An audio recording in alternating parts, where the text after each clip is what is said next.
Hi, my name is John Whitehead and welcome to this week's video blog post. Who are you as a leader? I was reading an article today from Marshall Goldsmith. But in his newsletter, he was asking about who you are as an individual. And it got me thinking about who we are as leaders. Who are you as a leader? If you have, it doesn't matter how many folks you have that report to you, maybe it's just one, maybe it's half a dozen. Maybe it's 20.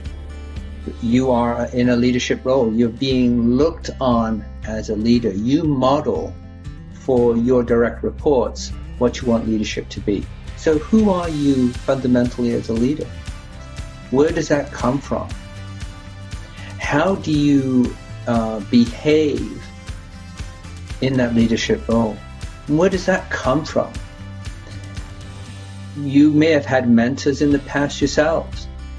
You would have had previous managers, previous leaders that you're involved in. Your parents, for example, would have been influences on you. The school you went to would be an influence. Who you surround yourself with becomes an influence. And sometimes I think we do need to stop. We need to step back. And we need to reflect on who am I as an individual and the way I live my life, but for the purposes of this conversation, as a leader. Where are those influences coming from? And how can I improve? How can I grow? Where are those one or two areas that I can focus on, where I can improve myself? And that is one of the reasons why I, in my coaching work, when I'm coaching a leader, love to use the LPI 360, or the Leadership Practices Inventory, that comes from the work of Kouzes and Posner and the Leadership Challenge. And the reason for that is because they say that as leaders or as individuals, we do certain things. We are doing certain things. It's how frequently.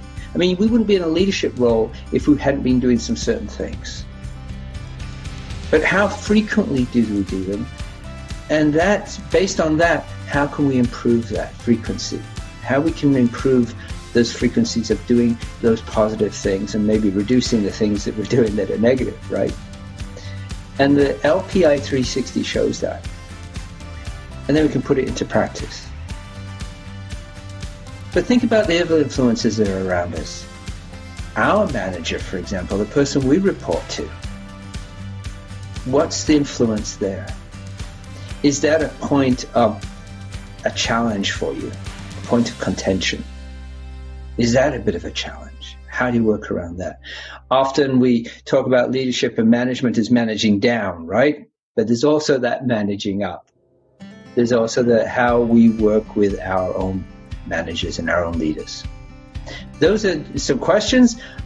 I've given you some suggestions of things to do. Take a look at, is there a survey? Is there a process? Is there assessment you can do to find those things, point out those things where you may want to improve on? If you're not sure, you can feel free to reach out to me. I'm happy to talk to you about that. At the end of this video will be my contact information.